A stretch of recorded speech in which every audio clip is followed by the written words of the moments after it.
lạt bi ta ngã kinh thình lâm ta nạc ning za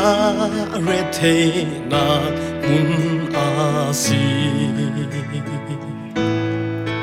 hi lei tun sual ken na thình lâm ta nạc si du nung za ang tha kan boy pa tu khi thình lâm ta chu ka du ngai nga ka nung na mua chem lan tiang ka ngau san mi khi thình lâm ta chu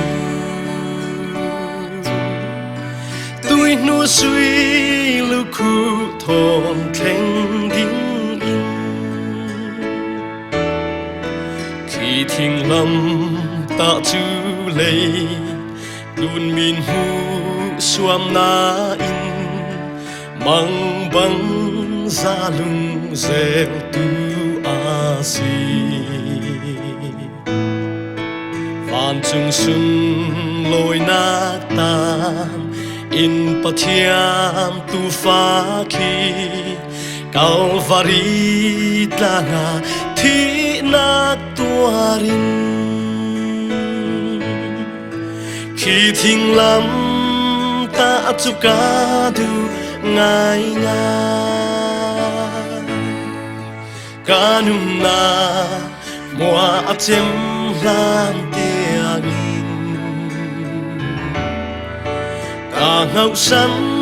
mi khi thình lâm ta chu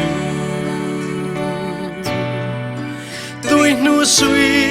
lu khu thon khen đinh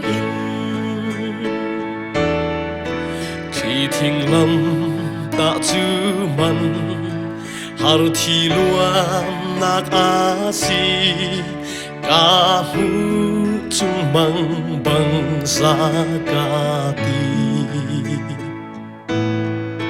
kin na kin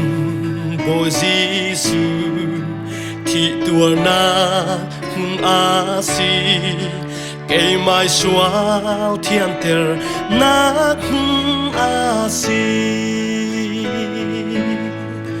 khi thình lâm ta chu ka du ngai nga ka nung na mua chem lan tiang ka ngau san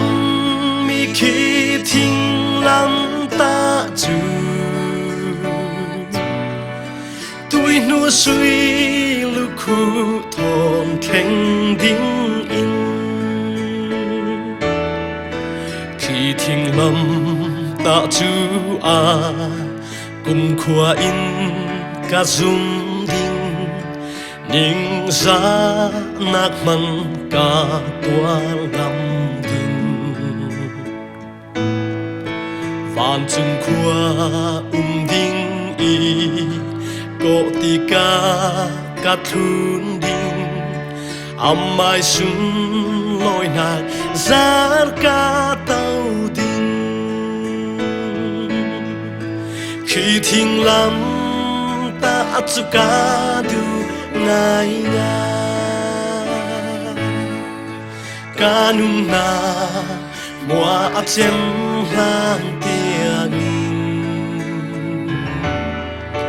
ka ngau san mi khi thình lâm ta chu tôi nu suy lu khu thon